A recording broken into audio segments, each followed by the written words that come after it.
ಅಧ್ಯಾತ್ಮವಿದ್ಯೆ ಜಗತ್ತಿನೊಳಗೆ ಅತ್ಯಂತ ದೊಡ್ಡ ವಿದ್ಯೆ ರೀ. ಎಲ್ಲ ವಿದ್ಯೆಗಳು ಸಹಜವಾಗಿ ಸಾಧಿಸ್ತವೆ. ಅದನ್ನು ಪಡಿಲಿಕ್ಕೆ ಬರ್ತದೆ. ಅಧ್ಯಾತ್ಮ ವಿದ್ಯೆ ಅಷ್ಟು ಸುಲಭವಾದಂಥ ವಿದ್ಯೆಯಲ್ಲ. ಆ ಬಳಿಕ ಅಧ್ಯಾತ್ಮ ವಿದ್ಯೆ ಎಂಬುದು 84 ಲಕ್ಷ ಜೀವರಾಶಿಗಳಲ್ಲಿ ಮೀಸಲಾಗಿ ಇದು ಮನುಷ್ಯನಿಗೆ ಮಾತ್ರ ಮೀಸಲಾಗಿ ಪರಮಾತ್ಮ ಇಟ್ಕೊಂಡಿದ್ದಾನೆ. ಮನುಷ್ಯ ಜೀವಿಯನ್ನು ಬಿಟ್ಟು ಅನ್ಯ ಪ್ರಾಣಿಗಳಿಗೆ ಇದರ ಲಾಭ, ಇದರ ಸುಖ, ಇದರ ಸಂತೋಷ, ಇದರ ಆನಂದ ಯಾವ ಪ್ರಾಣಿಗೂ ಕೂಡ ಸಾಧ್ಯ ಇಲ್ಲ ತಾಯಿ ತಂದೆಗಳೇ. ಈ ವಿದ್ಯಾ ತಿಳಿತು ಅಂದರೆ, ಈ ವಿದ್ಯಾ ನಮಗೆ ಜ್ಞಾನ ಆಯಿತು ಅಂತಂದರೆ ಮತ್ತೊಂದು ಜಗತ್ತಿನೊಳಗೆ ತಿಳ್ಕೊಳ್ಳುವಂಥ ಅವಶ್ಯಕತೆ ಇಲ್ಲ. ಸ್ವಲ್ಪ ಹಾರಡಿದ್ರೆ ನಾ ಹೇಳೋದು ಕತೆ ತಿಳಿತದೆ, ನಿಮಗೆ ಈ ತತ್ವ ತಿಳಿಯುವುದಿಲ್ಲ. ಅಧ್ಯಾತ್ಮ ಅಂದ್ರೆ ಏನಿಲ್ಲ, ನಾವು ಯಾರದೀವಿ,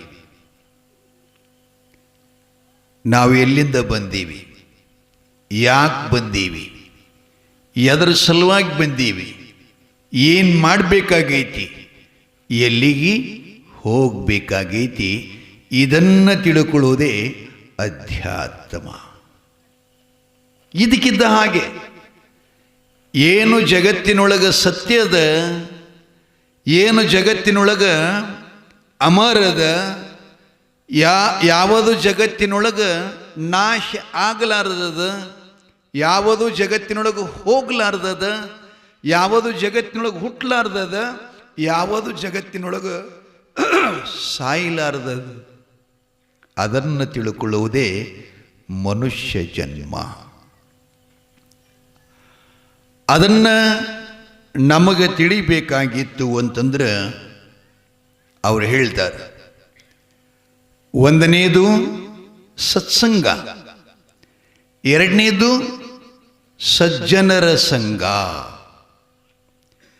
ಈ ಸತ್ಸಂಗ ಮತ್ತು ಸಜ್ಜನರ ಸಂಘದ ಮಾಧ್ಯಮದಿಂದ ನಮಗೆ ಈ ಪರಮ ಸುಖ, ಪರಮ ಸಂತೋಷ, ಪರಮಾನಂದ, ಸರ್ವ ದುಃಖ ನಿವೃತ್ತಿ, ಪರಮಾನಂದದ ಪ್ರಾಪ್ತಿಯಾಗಬೇಕಾಗಿತ್ತು ಅಂತಂದ್ರೆ ನಮ್ಮಲ್ಲಿ ಅಚಲವಾದಂಥ ಭಕ್ತಿ ಬೇಕಾಗ್ತದೆ.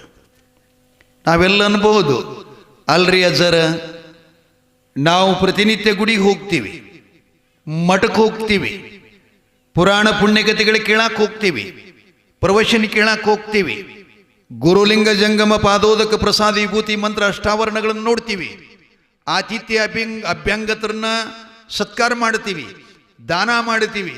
ಇಷ್ಟೆಲ್ಲ ಮಾಡಿದರೂ ಕೂಡ ಇದಕ್ಕೆ ಭಕ್ತಿ ಅನ್ನೋದಿಲ್ಲೇನ್ರಿ ಅಂತ ಹಿಂಗೆ ನಿಮಗೆ ಅನಿಸ್ಬೋದು. ಭಕ್ತಿ ಅಂದ್ರೆ ಇದರ ಅರ್ಥ ಏನಪ್ಪ ಅಂದ್ರೆ, ಪರಮಾತ್ಮ ಗೀತಾದಾಗ 2 ಭಕ್ತಿ ಹೇಳ್ಯಾನ, ಒಂದು ಕಾಮ್ಯ, ಇನ್ನೊಂದು ನಿಷ್ಕಾಮ್ಯ. ಇನ್ನು ರಾಮದಾಸರು ಅಂಥೇಳಿ ಆಗಿ ಹೋಗ್ಯಾರಿ ನಮ್ಮ ಭಾರತದಲ್ಲಿ, ಮಹಾರಾಷ್ಟ್ರದೊಳಗೆ ಶಿವಾಜಿ ಮಹಾರಾಜರ ಗುರು. ಅವರು ದಾಸಬೋಧ ಅಂತೊಂದು ಗ್ರಂಥ ಬರ್ಕೊಂಡು ಬಂದಾರ. ಅದರಲ್ಲಿ 9 ಥರದ ಭಕ್ತಿಗಳ ವಿಂಗಡ ಮಾಡಿದ್ದಾರೆ. ಇನ್ನು ಭಕ್ತಿಯ ಮೂಲ ಅರ್ಥ ಏನು ಅಂತಂದ್ರೆ ಒಂದು ದೃಷ್ಟಾಂತ ಬರುತ್ತೆ, ಲಕ್ಷದಾಗಿರಲಿ. ನಮ್ಮ ಭಾರತ ದೇಶದಲ್ಲಿ ಜ್ಯೋತಿರ್ಲಿಂಗ ಎಷ್ಟದಪ್ಪ? ಎಷ್ಟದವಮ್ಮ? 12. ಈ 12 ಜ್ಯೋತಿರ್ಲಿಂಗದೊಳಗೆ ಒಂದು ಜ್ಯೋತಿರ್ಲಿಂಗ, ಅದಕ್ಕೆ ಪೂಜೆ ಆಗ್ತದ್ರಿ. ಎದರಿಂದ ಪೂಜೆ ಆಗ್ತದಂತಂದ್ರೆ ಚಿತಾಭಸ್ಮದಿಂದ ಆಗ್ತದೆ. ಗುರ್ತದ್ರಿ ನಿಮ್ಗೆ? ಇಲ್ಲ. ಚಿತಾಭಸ್ಮ ಅಂದ್ರೆ ಮನುಷ್ಯ ಸತ್ರಿಬೇಕು, ಅವನ್ನ ರುದ್ರಭೂಮಿ ಒಳಗೆ ಸುಟ್ರಿಬೇಕು. ಆ ಮನುಷ್ಯ ಸತ್ತ ಹೆಣದ ಬೂದಿನೇ ತಂದು ಪ್ರಾತಃ ಕಾಲದಲ್ಲಿ ಆ ದೇವರ ಲಿಂಗದೇವನ ಪೂಜೆ ಆಗಬೇಕು. ಹೀಗೆ ಒಂದು ಜ್ಯೋತಿರ್ಲಿಂಗಕ್ಕೆ ಪೂಜಾ ಮಾಡುವಂಥ ಪದ್ಧತಿ ಇದೆ. ಅದು ಮಧ್ಯಪ್ರದೇಶದಲ್ಲದರಿ. ಅದಕ್ಕೆ ಏನಂತಾರಪ್ಪ ಆ ಜ್ಯೋತಿರ್ಲಿಂಗಕ್ಕೆ? ಮಹಾಕಾಲೇಶ್ವರ, ಮಹಾಕಾಲೇಶ್ವರ. ಆ ಚಿತಭಸ್ಮದ ಪೂಜೆ ಆಗ್ತದ್ರಿ. ಅದರ ಪೂಜಾರಿ ಗೌರಿನಾಥ ಅಂತ ಬರುತ್ತಾನೆ. ಬಳಿಕ ಆ ಪೂಜಾರಿಯ ಧರ್ಮಪತ್ನಿ ಹೆಸರು ಸೌಭಾಗ್ಯವತಿ, ಪತಿವ್ರತ ಧರ್ಮ ಶಿರೋಮಣಿ. ಆಕೆ ಹೆಸರು ಸಾವಿತ್ರಮ್ಮ ಅಂತ ಬರುತ್ತೆ. ಇದು ದಿನನಿತ್ಯದಲ್ಲಿ ಪೂಜೆ. ಹೊಸ ಮನುಷ್ಯನ ಸಾಯಬೇಕು, ಅವನ ಬೂದಿನ ತಗೋಬೇಕು, ಅದರಿಂದ ಪೂಜೆ ಆಗಬೇಕು. ಹೀಗೆ ಆ ಜ್ಯೋತಿರ್ಲಿಂಗದ ವಾಡಿಕೆ. ಒಂದ್ಸಲ ಹಿಂಗಾತ್ರಿ ಗೌರಿನಾಥ ರುದ್ರಭೂಮಿಗೆ ಹೋಗ್ತಾನೆ, ಭಸ್ಮ ನೋಡ್ತಾನ. ಅವತ್ತು ಯಾವ ಮನುಷ್ಯನು ಕೂಡ ಸತ್ತಿಲ್ಲ, ಅವನು ಸುಟ್ಟಿಲ್ಲ. ಚಿತಭಸ್ಮ ಅಲ್ಲಿ ದೊರೆಯಲಿಲ್ಲ, ಸಿಗಲಿಲ್ಲ. ಬಳಿಕ ಅವ ಏನು ಮಾಡ್ತಾನೆ, ಪೂಜಾ ಮಾಡಾರ್ದನೆ ವಾಪಸ್ ಮನೆಗೆ ಬರುತ್ತಾನೆ. ಮನೆಗೆ ಬಂದ ಕೂಡಲೇ ಅವನ ಹೆಂಡತಿ ಧರ್ಮಪತ್ನಿ ಕೇಳ್ತಾ ಇದ್ದಾಳೆ, ಸ್ವಾಮಿ ಪೂಜಾ ಮಾಡಿ ಬಂದ್ರ ಅಂತ ಕೇಳಿದ್ಲು. ಆತ ಹೇಳ್ತಾನೆ, ಇಲ್ಲ ಪೂಜಾ ಮಾಡಲಿಲ್ಲ. ಯಾಕೆ? ಏನು ಕೊರತೆ ಆಯಿತು? ಯಾಕೆ ಪೂಜೆ ಮಾಡಲಿಲ್ಲ ಅಂತಂದ ಕೂಡಲೇ ಆತ ಹೇಳ್ತಾನೆ, ರುದ್ರಭೂಮಿ ಒಳಗೆ ಸ್ಮಶಾನದಾಗ ಮನುಷ್ಯನೇ ಯಾವ ಸತ್ತಿಲ್ಲ, ಚಿತಭಸ್ಮನೇ ಇಲ್ಲ. ಅದಕ್ಕಾಗಿ ನಾನು ಪೂಜೆಯನ್ನು ಹೇಗೆ ಮಾಡೋದು ಭಸ್ಮ ಇಲ್ಲದೆ ಅಂತ ಬಂದೆ ಅಂದ. ಹೆಂಡತಿ ಅಂದ್ಲು, ಸ್ವಾಮಿ ಎಂಥ ಪ್ರಸಂಗಿದ್ರು, ಎಂಥ ಘಟನೆ ಘಟಿಸಿದ್ರು ಕೂಡ ದೇವರ ಪೂಜೆಯನ್ನು ನಿಲ್ಲಿಸಬಾರ್ದು, ಅದು ತಪ್ಪಿಸ್ಬಾರ್ದು. ಅದಕ್ಕೆ ಪೂಜೆ ನಿಲ್ಲಿಸ್ಬೇಡ್ರಿ, ಅದನ್ನು ಏನಾರ ಪ್ರಯತ್ನ ಮಾಡಿಕೊಂಡು ಮಾಡೇಬೇಕು ಅಂತ ಹೆಂಡತಿ ಗಂಡಗೆ ಹೇಳಿದ್ಲು. ಅವ ಹೇಳ್ತಾನೆ, ಅಲ್ಲೇ ನಾನು ಯಾಕೆ ನಿಲ್ಲಿಸಲಿ, ಅದು ಮಾಡ್ತೀನಿ, ಆದರೆ ಚಿತಭಸ್ಮ ಇಲ್ಲಿ ಏನು ಮಾಡಲಿ ಅಂದ್ಕೂಳೆ ಹೆಂಡತಿ ಅಂದ್ಲಂತ, ಆ ಚಿತಭಸ್ಮ ನಾನು ಕೊಡುತ್ತೇನೆ. ಏನಂತ ಹೇಳ್ರಿ, ಚಿತಭಸ್ಮ ನಾ ಕೊಡ್ತೀನಿ. ಎಲ್ಲಿಂದ ಕೊಡ್ತೀನಿ ಅಂತ ಕೇಳ್ದ.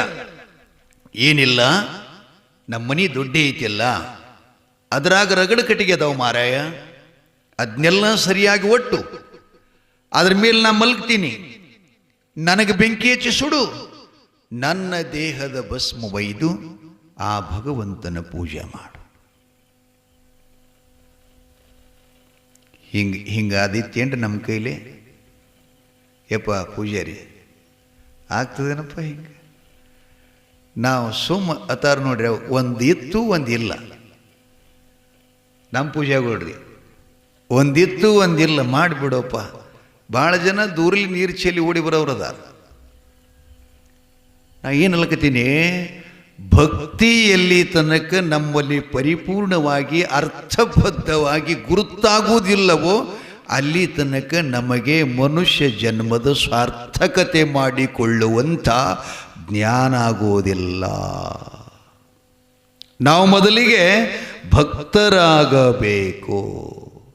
ಆಕೆ ಹೆಂಡತಿ ಅಂದ್ಲು, ಸ್ವಾಮಿ ನನ್ನ ದೇಹನ ಸುಡ್ರಿ, ಆ ಬಳಿಕ ಪೂಜಾ ಮಾಡ್ರಿ. ಪತಿ ಅಂತಾನ, ಛೇ ನಿನ್ನ ದೇಹ ನಾನ ಸುಡ್ಬೇಕಾ? ನನ್ನ ಕೈಲಿ ಆಗಲ್ಲಪ್ಪ, ಅದು ನನಗೆ ಸಾಧ್ಯ ಇಲ್ಲ. ಮತ್ತು ಇನ್ನೊಂದು ಏನು ಹೇಳ್ತಾರೆ, ತಂದೆ ಸತ್ತು ತಾಯಿ ಇರಬೇಕು, ತಾಯಿ ಸತ್ತು ತಂದಿರಬಾರದು, ಮಕ್ಕಳಿಗೆ ಬಹಳ ಕಷ್ಟ ಆಗುತ್ತೆ ಅಂತ. ಅದಕ್ಕೆ ನೀನು ಬೇಡ, ನಾನು ಸಾಯ್ತೀನಿ, ನನಗೆ ಬೆಂಕಿ ಹಚ್ಚಂತ ಗಂಡಂತ. ಯಾರಿಗಾಗಿರಿ ಇದು? ಯಾರಿಗಾಗಿರಿ? ಯಾರಿಗಾಗಿ? ದೇವರಿಗಾಗಿ, ದೇವರ ಭಕ್ತಿಗಾಗಿ. ಅಕ್ಕಿ ಅಂತೇಳಿ, ಇಲ್ಲ ಸ್ವಾಮಿ, ನಾನು ಸಾಯಬೇಕು, ನಾನು ಹೆಣ್ಣಾಗಿ ಹುಟ್ಟಿದ್ದು, ನಿಮ್ಮ ಕೈಯಾರನ್ನ ನನ್ನ ದೇಹಕ್ಕೆ ಚಿತೆ ಬೆಂಕಿ ಹಚ್ಚಿದ್ರೆ ಮಾಂಗಲ್ಯ ಕಟ್ಟಿದ್ದು ಸೌಭಾಗ್ಯದ ಸಿರಿ, ನನಗೆ ಮುತ್ತೈತನದ ಸಾವು ಸಿಗುತ್ತೆ ಸ್ವಾಮಿ, ಆದ್ದರಿಂದ ನಾನೇ ಸಾಯ್ತೀನಿ ಅಂತ ಹಠ ಮಾಡಿದ್ಲು.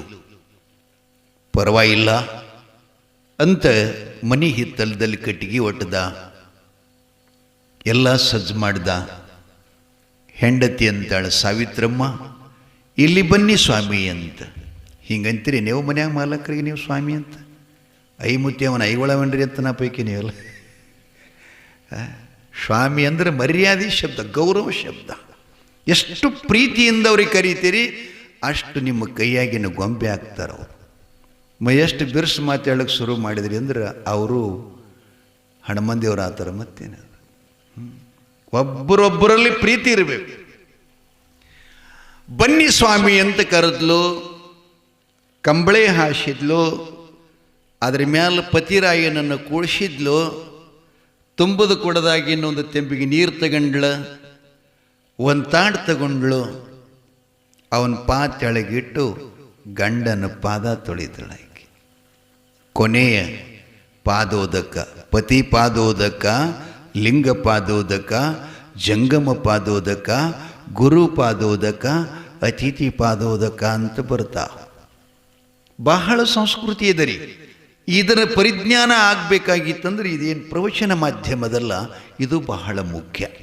ಜೀವನದಲ್ಲಿ ನಾವು ಸಂಸಾರವನ್ನು ಯಾವ ರೀತಿಯಾಗಿ ಮಾಡಬೇಕು, ಪರಮ ಸುಖ ಹೆಂಗೆ ಪಡಿಬೇಕು, ದೇವರಿಗೆ ನಮಗೆ ಎಷ್ಟು ದೂರ ಸನಿ ಅದ, ನಾವು ಧರ್ಮದೊಳಗದೀವ ಧರ್ಮದ ಹೊರಗದೀವ, ಧರ್ಮ ಹಿಡ್ಕೊಂಡು ಬದುಕಾಕತ್ತೀವ ಧರ್ಮ ಬಿಟ್ಟು ಬದುಕಾಕತ್ತೀವ, ನಾವು ದಾರಿಯಾಗದೀವ ದಾರಿ ಬಿಟ್ಟಿದ್ದೀವ ಅನ್ನುವ ಎಚ್ಚರಿಕೆ, ತಿಳುವಳಿಕೆ. ನಿಮ್ಮ ಮುಖ ಸರಿ ಐತಿ ಇಲ್ಲ ಅಂತಕ್ಕಂಥದ್ದು ನೋಡ್ಕೋಬೇಕಾಗಿತ್ತಂದ್ರೆ ಏನು ಬೇಕ್ರಿ? ಏನು ಬೇಕು? ಕನ್ನಡಿ ಬೇಕು. ಕನ್ನಡಿ ಇತ್ತಂದ್ರೆ ನಮಗೆ ಏನಾರ ಸ್ವಲ್ಪ ಮುಖ ಚೆನ್ನಾಗಿ ಮಾಡ್ಕೊಳಕ್ಕೆ ಬರ್ತದೆ. ನಿಮ್ಮ ಭಾಷೆದಾಗಂದ್ರೆ ಮೇಕಪ್ ಅಂತಾರಲ್ಲ, ಹಂಗೆ ಜೀವನದ ಸಮೃದ್ಧಿ ಆಗಬೇಕಾಗಿತ್ತು ಅಂತಂದ್ರೆ ಅಧ್ಯಾತ್ಮ ಚಿಂತನ ಕೇಳಬೇಕು ಜೀವನದಲ್ಲಿ. ಹೆಂಡತಿ ಗಂಡನನ್ನು ಕಂಬಳಿ ಮೇಲೆ ಕೂಡಿಸಿಕೊಂಡು ಶುದ್ಧೋದಕ ತಗೊಂಡು ಪಾದ ತೊಳಲಿಕ್ಕತ್ತಳು. ಇನ್ನೊಂದು ಮಾತು ನಿಮಗೆ ಹೇಳುವುದಂದ್ರೆ, ನಿಮ್ಮ ಸುಖ ನಿಮ್ಮ ಮನೆಯಾಗ ಅದ, ನಿಮ್ಮ ಪತಿ ಹತ್ರನದ, ನಿಮ್ಮ ಸಂಸಾರದಾಗ ಅದ. ಅದನ್ನು ಬಿಟ್ಟು ನೀವು ಬೇರೆ ಕಡೆ ಹೊರಗೆ ಹುಡುಕಲ್ಕತ್ತೀರಿ, ಅದು ಸಿಗುವುದೇ ಇಲ್ಲ. ಎಲ್ಲಿ ಕಳೆದೈತೆ ಅಲ್ಲಿ ಹುಡುಕೋ ಸಿಗುತ್ತದಿಲ್ರಿ ಅದು. ಮತ್ತು ಬೇರೆ ಕಡೆ ಹುಡುಕಿದ್ರೆ ಸಿಗುವುದಿಲ್ಲ. ಸತಿಪತಿ ಏನದರಲ್ಲ, ನೀವು ಸಾಕ್ಷಾತ್ ಇಬ್ಬರು ದೇವರಿದ್ದಂಗೆ. ಪತಿದಿಂದನ ಸತಿಗೆ ಸದ್ಗತಿ ಅಂತ ಶಾಸ್ತ್ರದ ಆಧಾರದ ಅಂತಪ್ಪ ಗಂಡನನ್ನು ಬಿಟ್ಟು ನಾವು ಬೇರೆ ಕಡೆ ಸುಖ ಹುಡುಕಿದ್ರೆ ಸಿಗಲಿಕ್ಕೆ ಸಾಧ್ಯ ಇಲ್ಲ. ಆ ಯಮ್ಮ ಪತಿಪಾದ ಪೂಜಾ ಮಾಡಿದ್ಲು, ಪತಿಪಾದ ಪೂಜಾ ಮಾಡಿದ್ಲು. ನನಗೇನು ಅದಕ್ರಿ ಇದು, ಇಲ್ಲಿ ಬಿಡಿ ತಂಪದ ಅದೆಲ್ಲ ದಗಿ ಆತ ಹಸಕತ್ರಿಯಪ್ಪ, ಅಷ್ಟೇ ಇರಲಿ, ಅಷ್ಟೇ ಇರಲಿ. ಪಾದೋದಕ, ಗಂಡನ ಪಾದ ತೊಳೆದು ನೀರು ಕುಡಿದವರು ನಮ್ಮ ದೇಶದಲ್ಲಿ ಒಂದು ಬೆರಳಿಗೆಣಸಂಗ ಒಂದು 4-6 ಜನ ಅದಾರ. ಸತ್ಯವಾನನ ಹೆಂಡತಿ ಸಾವಿತ್ರಿ, ದತ್ತಾತ್ರೇಯನ ತಂದೆ ತಾಯಿಗಳಾಗಿರ್ತಕ್ಕಂಥ ಅತ್ರಿ ಮುನೀಶ್ವರ ಮತ್ತು ಅವರ ಹೆಂಡತಿ ಅನ್ಸೂಯ. ಬಳಿಕ ಗೌತಮ ಋಷಿಗಳ ಧರ್ಮಪತ್ನಿ ಯಾರಪ್ಪ ಕಿನೇಶ್ವರ? ಅಹಿಲ್ಯ. ಇಂಥವರು ಪತಿಪಾದದಲ್ಲಿ ಸ್ವರ್ಗವನ್ನು ಕಂಡ್ರು, ಪತಿಪಾದೋದಕದಲ್ಲಿ ಸಕಲ ತೀರ್ಥಂಗಳನ್ನು ಅನುಭವಿಸಿದರು, ಪತಿಪಾದೋದಕದಲ್ಲಿ 12 ಜ್ಯೋತಿರ್ಲಿಂಗಗಳನ್ನು ಕಂಡ್ರು, ಪತಿಪಾದೋದಕದಲ್ಲಿ 4 ಧಾಮಗಳನ್ನು ಕಂಡ್ರು, ಗಂಗೋತ್ರಿ, ಯಮನೋತ್ರಿ, ಕೇದಾರ್ನಾಥ್, ಬದ್ರಿನಾಥ್. ತಾಯಿ ತಂದೆಗಳ ಸರ್ವೆಲ್ಲ ಅಲ್ಲೇ ಸಿಗುತ್ತೆ. ಆದರೆ ನಮಗೆ ಎಲ್ಲಿ ಸಿಗುತ್ತೈತಿ ಅನ್ನೋದನ್ನು ಕಲ್ಪನೆ ಇಲ್ಲ. ಪಾದೋದಕದಾಗ ಎಷ್ಟು ಶಕ್ತಿ ಇದೆ ಅಂದರೆ ಸಾಲುಟಿಗೆ ಶಿವಯೋಗೀಶ್ವರ ಪುರಾಣ ಕೇಳಬೇಕ್ರಿ, ಅದ್ರಾಗ ಬರ್ದಾರ ಚಲೋ. ಸಾಲುಟಿಗೆ ಶಿವಯೋಗೀಶ್ವರ ಪುರಾಣ. ಅನಸೂಯ ಒಂದು ದಿವಸದಲ್ಲಿ ಅತ್ರಿ ಮುನಿನ ಪಾದ ತೊಳ್ಕೋತಿದ್ಲಂತ. ಪ್ರತಿನಿತ್ಯದಲ್ಲನ್ನು ಗ್ರಹಿಸ್ತಿದ್ಲಿಕ್ಕೆ ಕುಡಿತಿದ್ಲು. ಕಥೆನ ಎಲ್ಲಿಗೆ ಬಿಟ್ಟು ನೆನಪಿಡ್ರಿ, ಮತ್ತು ಹೊಳ್ಳಿ ಅಲ್ಲಿಗೆ ಬರಾವದಿನ್ನ. ಇಲ್ಲೇನು ವಿಷಯ ನಡೆದದ? ಪತಿಯ ಪಾದೋದಕದ ಪೂಜೆ. ಪೂಜಾ ಮಾಡಿ ನೀರ ಪ್ರತಿನಿತ್ಯ ಕುಡಿತಿದ್ಲಕ್ಕೆ ಪಾದೋದಕ. ಅವತ್ತೇನು ಮಾಡಿದ್ಲಂತ, ಈ ಕಡೆದು ಉತ್ತರನಲ್ರಿ ದಿಕ್ಕ, ಈ ಕಡೆ ಈ ದಿಕ್ಕಿಗೆ ಆ ತಾಟಿನೊಳಗಿರತಕ್ಕಂಥ ಗಂಡನ ಕಾಲು ತೊಳೆದ ನೀರೆಲ್ಲ ಚೆಲ್ಲಿ ಬಿಟ್ಟಳಂತ. ಇವ ಶಿಟ್ಟಿಗೆ ಬಂದ ಅತ್ರಿ ಮುನೀಶ್ವರ, ಚಾಂಡಾಲಿ ಅಂದ. ಅಲ್ಲೇ 35 ವರ್ಷಗಳ ಪರ್ಯಂತ ನನ್ನ ಮನೆಗೆ ಬಂದು ಪತ್ನಿ ಎಂದು ಸ್ವೀಕರಿಸಿ ಪಾದೋದಕವನ್ನು ತೆಗೆದುಕೊಂಡು ಇಂದು ಎನ್ನ ಪಾದೋದಕದ ಮೇಲೆ ತಿರಸ್ಕಾರ ಭಾವನೆ ಮಾಡಿ ಚೆಲ್ಲಿ ಬಿಟ್ಟಿಯಲ್ಲ ಯಾಕೆ ಅಂತ ಪ್ರಶ್ನೆ ಮಾಡಿದ. ಸ್ವಾಮಿ ಸ್ವಾಮಿ, ತಾವು ಬಹಳ ಬಿಸಿ ಆಗ್ಬೇಡ್ರಿ, ಒಂದಿಷ್ಟು ಕೇಳ್ರಿ ಅದರ ಮಹತ್ವ ಅನ್ಲಿಕ್ಕೆ. ಏನದು ಮಹತ್ವ? ಇಲ್ಲಿ ನೋಡಿ, ನನ್ನ ತಂಗಿ ಅನುಲೋಯ ಕಾಡಿನೊಳಗ ವಿಷ್ಣು ಭಗವಂತನನ್ನು ಕುರಿತು ಘೋರ ತಪಸ್ಸು ಮಾಡಾಕತ್ತಿದ್ದಾಳೆ. ಆ ಗುಡ್ಡದಾಗ, ಆ ಪರ್ವತದಾಗ, ಆ ಕಾಡಿನೊಳಗ ಗಿಡ ಹೆಂಗೆ ಬೆಳೆದಾವ ಅಂತಂದ್ರೆ ಮುಗಿಲಿಗ ಹೋಗಿ ಮುಡ್ತಾವೇನೋ ಅನ್ನುವಂಥ ಎತ್ತೆತ್ತರವಾಗಿ ಬೆಳೆದಾವ. ಆ ಗಿಡಗಳು ಗಾಳಿಯ ರಭಸಕ್ಕೆ ಒಂದಕ್ಕೊಂದು ತಿಕ್ಕಾಡಿ ಬೆಂಕಿ ಹೆತ್ತದ ಕಾಡಿಗೆ. ಕಾಡ ಬೆಂಕಿ ಉರಿಯುತ್ತಾ ಅನುಷ್ಠಾನ ಮಾಡುವಂಥ ನನ್ನ ತಂಗಿ ಕಡೆ ಬರ್ಲಕ್ಕತ್ತೈತಿ. ಅದಕ್ಕೆ ನಾನು ಇಲ್ಲಿಂದ ಪಾದೋದಕ್ಕೆ ಚೆಲ್ಲೀನಿ, ಆ ಬೆಂಕಿ ಆರ್ಯದ ಸ್ವಾಮಿ ಅಂದ್ಲು. ಬೆಂಕಿ ಆರ್ಯದ ಸ್ವಾಮಿ ಅಂದ್ಲಂತ. ಅಂದು ಕೂಡಲೇ ಇವ ನಗತಾಂಡ್ರಿ, ನನಗೇನಷ್ಟು ಹುಚ್ಚ ಅಂತ ತಿಳ್ಕೊಂಡೀಯಾ? ನಾನು ಅಜ್ಞಾನಿಯ? ಅಲ್ಲೇ ಎಲ್ಲಿ ಆ ಕಾಡು, ಎಲ್ಲಿ ನಮ್ಮ ಕುಟೀರ, ಎಲ್ಲಿಂದ ಅಲ್ಲಿ ಚೆಲ್ಲುದು, ಅಲ್ಲಿ ಬೆಂಕಿ ಹತ್ತುದು ನಿನಗೆ ಹೆಂಗೆ ಗೊತ್ತಾತು ಅಂತಂದು ಕೂಡಲೇ ಆಕೆ ಹೇಳ್ತಾಳೆ, ನಿಮ್ಮ ಪಾದೋದಕ ತಕ್ಕೊಳ್ಳೋ ಮುಂದೆ ಇಲ್ಲಿ ನಿಮ್ಮ ಪಾದೋದಕದೊಳಗನ್ನ ಅಲ್ಲಿ ಹತ್ತಿದ ಬೆಂಕಿ ನೇರವಾಗಿ ವಾಟ್ಸಾಪ್ ಆಗ್ಯದಂದಳಕ್ಕೆ. ಅರ್ಥ ಆಗ್ತಿಲ್ಲ ನಾ ಹೇಳೋದು? ಅಲ್ಲಿ ನಡೆಯುವ ಘಟನೆ ಈ ನೀರಿನೊಳಗೆ ಕಂಡೆ ಅಂತಂದ ಕೂಡಲೇ, ಇದು ಸುಳ್ಳಿದ್ರೆ ನಡ್ರಿ ಹೋಗು ನಲ್ಲಿಗೆ ನೋಡೋನು. ನಿಮ್ಮ ಪಾದ ತೊಳೆದ ನೀರಲ್ಲಿ ಚೆಲ್ಲಿದ್ದು ಬೆಂಕಿ ಆರಿತ್ತು ಅಂದರೆ ಆಶೀರ್ವಾದ ಮಾಡಿ ಸ್ವಾಮಿ, ಅದು ಆರಿತ್ತಿಲ್ಲ ಅಂತಂದರೆ ನೀವು ಆವ ಶಿಕ್ಷೆಯನ್ನು ನನಗೆ ಕೊಡ್ತೀರಿ, ಅದನ್ನು ಅನುಭೋಗಿಸಲಿಕ್ಕೆ ನಾನು ಸಿದ್ಧಳು ಅಂದ್ಲು. ಇಬ್ಬರು ಕೂಡ ಅಲ್ಲಿಗೆ ಹೋದ್ರು. ಕಣ್ಣಾರೆ ನೋಡಿದ ಅತ್ರಿ ಮುನೀಶ್ವರ ಅವನ ಪಾದ ತೊಳೆದ ನೀರು ಚೆಲ್ಲಿದ್ದೆಷ್ಟಿತ್ತು ಅಷ್ಟೆಲ್ಲ ಬೆಂಕಿ ಹರಿಯಿತಂತ. ಬೆಂಕಿ ಹರಿಯಿತಂತ. ಇಂಥ ಶಕ್ತಿ ನಮ್ಮ ಗೃಹಸ್ಥ ಜೀವನದಲ್ಲಿ ಕೊಟ್ಟಿದ್ದಾನೆ ಪರಮಾತ್ಮ. ಅವರಿಗೈತಿ, ನಮಗಿಲ್ಲ ಅಂತ ಹಿಂಗೆ ತಿಳ್ಕೊಬೇಡ್ರಿ. ಎಷ್ಟು ಈ ಜಗತ್ತಿನೊಳಗೆ ಮನುಕುಲ ಅದ, ಎಷ್ಟು ಸಂಸಾರಗಳದಾವ, ಎಷ್ಟು ದಂಪತಿಗಳ ಮಧ್ಯ ಜೀವನ ಅದ, ಎಲ್ಲರಿಗೂ ಆ ಅಧಿಕಾರ, ಆ ಶಕ್ತಿ, ಅದನ್ನು ಪಡ್ಕೊಳ್ಳುವಂಥ ಸಾಮರ್ಥ್ಯ ಶಿವನು ಕೊಟ್ಟಿದ್ದಾನೆ. ಯಾರು ಬಳಸ್ಯಾರ, ಯಾರು ಬಳಸಿಲ್ಲ. ಹಾಗಾಗಿ ಈಕಿ ಪಾದೋದಕ ತಗೊಂಡ್ಳು. ಯಾರ್ರಿ? ಯಾರು ತಗೋತಿದ್ರು? ಸಾವಿತ್ರಮ್ಮ, ಗೌರಿಶಂಕರ್ನ ಹೆಂಡತಿ, ಧರ್ಮಪತ್ನಿ. ಅದನ್ನು ತಗೊಂಡು ಕುಡಿದ್ಲು, ತಲೆ ಮ್ಯಾಗೆಲ್ಲ ಒರೆಸ್ಕೊಂಡಳು, ಮೈ ತುಂಬ ಒರೆಸ್ಕೊಂಡಳು, ಗಂಡನ ಪಾದಕ್ಕೆ ನಮಸ್ಕಾರ ಮಾಡಿದ್ಲು. ಸ್ವಾಮಿ, ಪತಿಪಾದದಿಂದ ಸತಿಗೆ ಸದ್ಗತಿಯನ್ನು ಪ್ರಾಪ್ತ ಆಯಿತು ಅಂದಮೇಲೆ ನನ್ನ ದೇಹಕ್ಕೆ ತಾವು ಬೆಂಕಿ ಹಚ್ಚಿ ಸುಡ್ರಿ, ಆದ್ರೆ ದೇವರ ಪೂಜೆ ಮಾತ್ರ ನಿಲ್ಲಿಸಬೇಡ್ರಿ. ನಮ್ಮಂಥವ್ರು ಎಷ್ಟೋ ಜನ ಹುಡ್ತಾರೆ, ಎಷ್ಟೋ ಜನ ಸಾಯ್ತಾರೆ, ಆದರೆ ಭಗವಂತನ ಪೂಜೆಗೆ ಭಂಗ ತರಬಾರ್ದು, ನಿಲ್ಲಿಸಬಾರ್ದು, ಅದು ತಪ್ಪಬಾರ್ದು ಅಂತ ಹೇಳಿ ಗಂಡನಿಗೆ ನಮಸ್ಕಾರ ಮಾಡಿ ಹೋಗಿ ಕಟ್ಟಿಗೆ ಮೇಲೆ ಮಲ್ಕೊಂಡಳು. ಜೀವಂತ ಹೆಣ್ಮಗಳು ಮಲ್ಕೊಂಡಳು, ಮ್ಯಾಲೆ ಕಟ್ಟಿಗೆ ಒಟ್ಟದ, ಎಲ್ಲ ಅಂತ್ಯವಿಧಿ ಮಾಡ್ದ, ಪತ್ರಿ ಹಾಕದ, ಪುಷ್ಪಾಂಜಲಿ ಅಂದ. ಆ ಕಾಲ ಮಹಾಕಾಲನ ಹೆಸರು ತಗೊಂಡು ಆ ಬೆಂಕಿ ಹಚ್ಚದ, ಧಗ ಧಗ ಧಗ ಧಗ ಉರಿಯಾಕತ್ತು. ಜೀವಂತ ಹೆಣ್ಮಗಳು ಒಂದು ಸ್ವಲ್ಪನೂ ಕೂಡ ಅಳಗಾಡಲಿಲ್ಲ, ಸುಟ್ಟು ಭಸ್ಮ ಆದ್ಲು. ಅದೇ ಭಸ್ಮ ತಗೊಂಡ ಮಂದಿರಕ್ಕೆ ಬಂದ, ಮಹಾಕಾಲ ದೇವಸ್ಥಾನಕ್ಕೆ ಬಂದು ಮೊದಲ ಜಲಮಜ್ಜಲ ಮಾಡ್ತಾನೆ, ಅಭಿಷೇಕ ಮಾಡ್ತಾನೆ.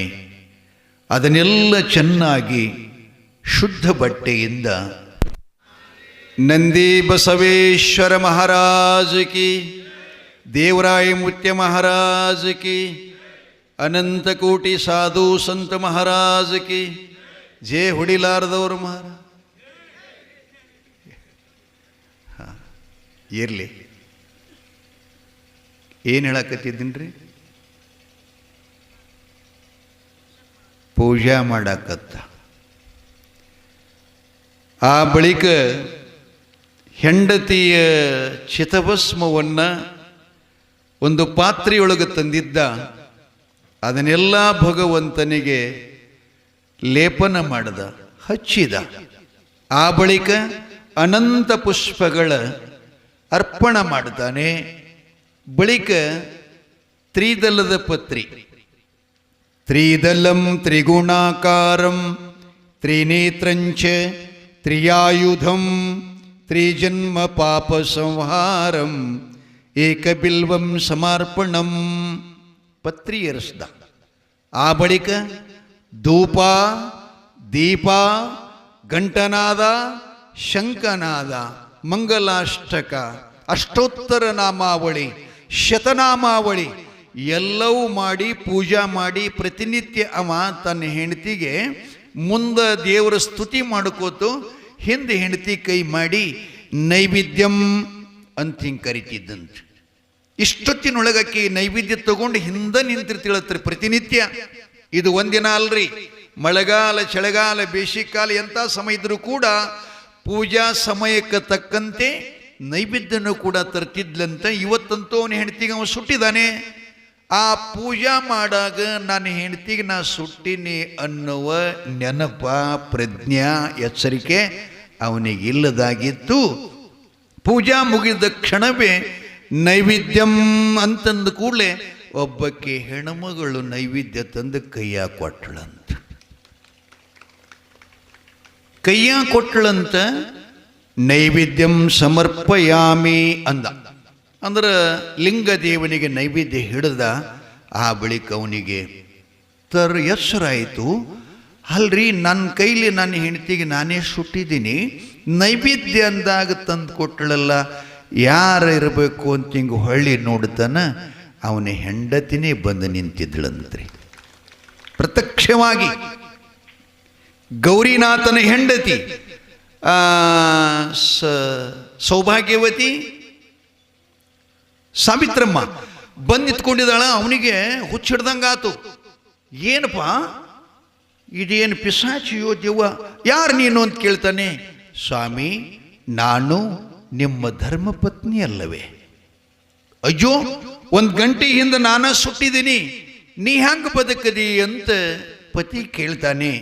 ಅವಾಗ ಸತಿ ಹೇಳ್ತಾಳ, ಸ್ವಾಮಿ ನಾ ಏನು ಕಟ್ಟಿಗೆ ಮ್ಯಾಲ ಹೋಗಿ ಮಲ್ಕೊಳ್ಳೋ ತನಕ ಮಾತ್ರ ನನಗೆ ಎಚ್ಚರ ಇತ್ತು. ನೀವು ಬೆಂಕಿ ಹಂಗೆ ಹಚ್ಚಿದ್ರಿಯೋ ನನಗೆ ಸುಟ್ಟಿ ಹಂಗೇನು ತರಕಿಲ್ಲ, ನೆನಪಿಲ್ಲ ನನಗೆ. ನೀವು ಯಾವಾಗ ನೈವೇದ್ಯ ಅಂದ್ರಿ ನಾ ತಗೊಂಡು ಬಂದೆ ಅಂದ್ಲು. ತಗೊಂಡು ಬಂದೆ ಅಂದ್ರೊಳಗನ ಮಹಾಂಕಾಲ ದೇವ ಪರಮಾತ್ಮ ನೀಲಕಂಠ ಗೌರೀಶಂಕರ ಲಿಂಗದೊಳಗಿಂದ ತ್ರಿಶೂಲಧಾರಿಯಾಗಿ ಪ್ರಗಟ್ಟಾಗಿ ಪ್ರತ್ಯಕ್ಷನಾಗಿ ಬಂದು, ಭಲೆ ಭಲೆ ಗೌರಿನಾಥ, ತಾಯಿ ಧರ್ಮಪತ್ನಿ ಸಾವಿತ್ರಮ್ಮ, ನಿಮ್ಮಿಬ್ಬರ ಭಕ್ತಿಗೆ ನಾನು ಮೆಚ್ಚಿದ್ದೇನೆ. ನಿಮಗೇನು ವರ ಬೇಕು ಬೇಡ್ರಿ, ನಾ ನಿಮಗೆ ಆಶೀರ್ವಾದ ಮಾಡ್ತೀನಿ ಅಂತ ಸಾಕ್ಷಾತ್ ಶಿವನೇ ಬಂದು ನಿಂತ್ಕೊಂಡಿದ್ದಾನೆ. ಏನು ಬಿಡ್ಬೇಕ್ರಿ ಈಗ ಅವರು? ಏನು ಬಿಡ್ಬೇಕ್ರಿ? ಸುಮ್ಮನೆ ನಾವು ದೇವ್ರಿಗೆ ಪ್ರತಿನಿತ್ಯ ಹೋಗ್ತೀವಲ್ಲ, ಹೋದಾಗ ನಮ್ದು ಏನಾರು ಒಂದು ಸಂಕಲ್ಪ ಇರ್ತದೆ. ಯಾಕಪ್ಪ ಪೂಜಾರಿ ಏನಾರು ಇರ್ತದ, ಒಟ್ಟು ನನ್ನ ಮಗನಿಗೆ ನೌಕರಿ ಹತ್ತಲಿಲ್ಲ ಅಂದ್ರೆ ಹಚ್ಚಪ್ಪ ದೇವರಾಯ ಮುತ್ಯ ನಂದಿ ಬಸವೇಶ ನಿಮ್ಮ ಜಾತ್ರೆಗೆ ಏನರ ಹರಕೆ ಮಾಡ್ತೀವೋ ಅಂತಂತಾರೆ. ಬೇಡ, ಒಂದು ಪಾಯಿಂಟ್ ಬೋರ್ ಹಾಕೋದಿದ್ರು ಇದೊಂದು ಕೆಲಸ ಆಯ್ತಂದ್ರೆ ಅಪ್ಪ ನಿನಗೊಂದು ಗಂಟೆ ತಂದು ಇರಿಸ್ತೀನಿ ಅಂತ ನಾವು ಅತೀವಿ. ಹಂಗೆ ಇಡೀ ಜಗತ್ತಿಗೆ ವರವನ್ನು ಕೊಡತಕ್ಕಂಥ ಜಗದೀಶ್ವರ ಪರಮಾತ್ಮನ ಸರ್ವೇಶ್ವರನ ಗಂಡ ಹೆಂಡತಿ ಮುಂದೆ ನಿಂತ್ಕೊಂಡಿದ್ದಾನೆ. ಅವಾಗೇನು ಬೇಕು ಬೇಡ್ರಿ ಅಂತ ಕೇಳಿದಾಗ ಅವರಂತಾರೆ, ಯಪ್ಪ ನಿನ್ನ ಕಡೆ ಬೇಡುವುದು ನಮ್ಮದೇನು ಇಲ್ಲಂದರು. ಏನೂ ಇಲ್ಲ. ಯಾಕೆ? ಆಕೆ ಹೇಳ್ತಾಳ ಸೌಭಾಗ್ಯವತಿ. ಅದು ಬಂದ್ ಮಾಡ್ರಿ, ಎಂಜಿನ್ ಬಂದ್ ಮಾಡ್ರಿ.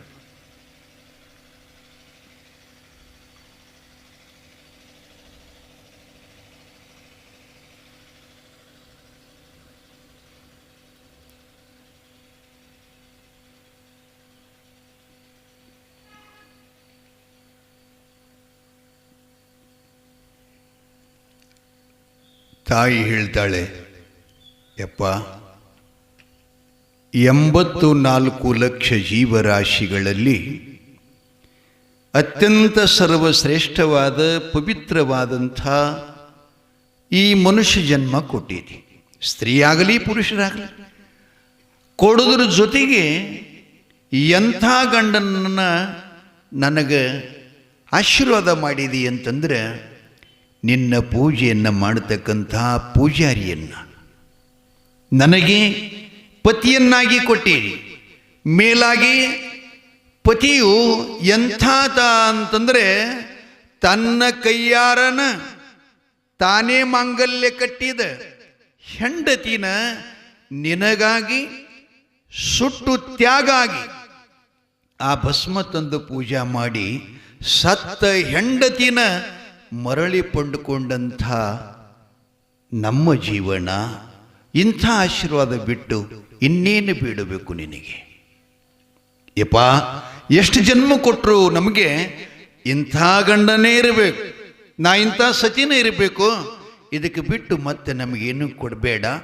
ಏನಾದರೂ ಕೊಡಬೇಕಾಗಿತ್ತು ಅಂತಂದ್ರೆ ನಿನ್ನಲ್ಲಿ ನಾನು ಶರಗೊಡ್ಡಿ ಗಂಡ ಹೆಂಡತಿ ಏನು ಬೇಡ್ತೀವಿ ಅಂತಂದ್ರೆ ಮುಂದೊಂದು ಕಾಲದಲ್ಲಿ ನಮ್ಮ ವಂಶನೇ ಆಗಲಿ ಇನ್ನೊಬ್ಬರೇ ಆಗಲಿ ಮುಂದಿನ ಮಕ್ಕಳು ಹುಟ್ಟಿದ್ರು ಅಂತಂದ್ರೆ ಹಿಂಗೆ ಚಿತಭಸ್ಮದ ಕೊರತೆ ಬಿದ್ದಾಗ ನಮ್ಮಂಗ ದೇಹ ತ್ಯಾಗ ಮಾಡೋರು ಬರಬೇಕಲ್ಲ. ಇದು ಯಾರಿಂದ ಸಾಧ್ಯ ಆಗ್ತದೆ? ಆಗಲ್ಲ. ಅಂಥ ಭಕ್ತಿ ನಮ್ಮಲ್ಲಿ ಕೊಟ್ಟಿದ್ದಿ ನೀನು. ಅದಕ್ಕೆ ಈ ನಿನ್ನ ಪೂಜೆಗೆ ಆ ಸೂರ್ಯ ಆ ಚಂದ್ರ ಈ ನೆಲಗಂಗಿ ಹರಿಯುವ ತನಕ ನಿನ್ನ ಲಿಂಗ ಪೂಜಾಕ್ಕೆ ಭಸ್ಮ ಎಂದೆಂದೂ ಕಡಿಮೆ ಬೀಳಾರ್ದಂಗ ನೀನು ಆಶೀರ್ವಾದ ಮಾಡುವಂತ ಅವರು ಬೇಡ್ಕೊಂಡ್ರಂತ್ರಿ. ಗಂಡ ಹೆಂಡತಿ ಬೇಡ್ಕೊಂಡ್ರಂತ. ಇದು 12 ಜ್ಯೋತಿರ್ಲಿಂಗದೊಳಗೆ ಒಂದು ಭಕ್ತಿಯುತವಾಗಿರತಕ್ಕಂಥ ಕಥೆಯನ್ನು ಬರ್ತಾ ಇದೆ ತಾಯಿ ತಂದಿಗಳೇ.